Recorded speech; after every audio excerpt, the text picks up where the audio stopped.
Guys, Facebook account খোলার পর থেকে এখন পর্যন্ত আপনি কাদের ছবিতে ফটোতে রিয়েক্ট দিয়েছেন সেগুলো আপনি চাইলে এখন দেখতে পারবেন। তো সেটা কিভাবে দেখবেন কার কার ফটোতে রিয়েক্ট দিয়েছেন, সেই জন্য ফেসবুক অ্যাপসটির ভিতরে চলে আসবেন। এখানে আসার পর এখান থেকে আপনি আপনার প্রোফাইলটির উপরে ক্লিক করবেন। ক্লিক করার পর এবার এখান থেকে উপরে সেটিংস দেখতে পাবেন। এই সেটিংস আইকনটি দেখতে এখানে সেটিংসের উপরে ক্লিক করবেন। ক্লিক করার পর এখান থেকে স্ক্রল করে নিচের দিকে আসবেন। নিচের দিকে আসার পর এখানে এই যে অ্যাক্টিভিটি এখান থেকে এই যে অ্যাক্টিভিটি লগ নামে যে অপশনটি পেয়ে যাবেন, এখান থেকে অ্যাক্টিভিটি লগ এটার উপরে একটা ক্লিক করবেন। ক্লিক করার পর এই যে এখানে অনেকগুলো অপশন পেয়ে যাবেন। এখান থেকে যদি একটু এদিকে স্ক্রল করেন তাহলে আপনি এখানে দেখতে পাবেন লাইক অ্যান্ড রিয়াকশন নামে একটি অপশন।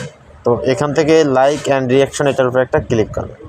আমি ক্লিক করে দিলাম। ক্লিক করার পর দেখতে পাচ্ছেন এই যে এখানে সকলের ফটোগুলো চলে আসছে, কার ফটোতে আমি রিয়েক্ট দিয়েছি। যে এখানে লাভ রিয়েক্ট, এখানে তারপরে এখানে লাভ রিয়েক্ট এখানে এভাবে একেবারে স্ক্রল করে নিচের দিকে ফেসবুক আইডি খোলার থেকে এখন পর্যন্ত যাদের পোস্টে রিয়েক্ট দিয়েছি সবার পোস্টগুলো এখানে চলে আসবে। তো আপনি চাইলে এভাবে দেখে নিতে পারবেন।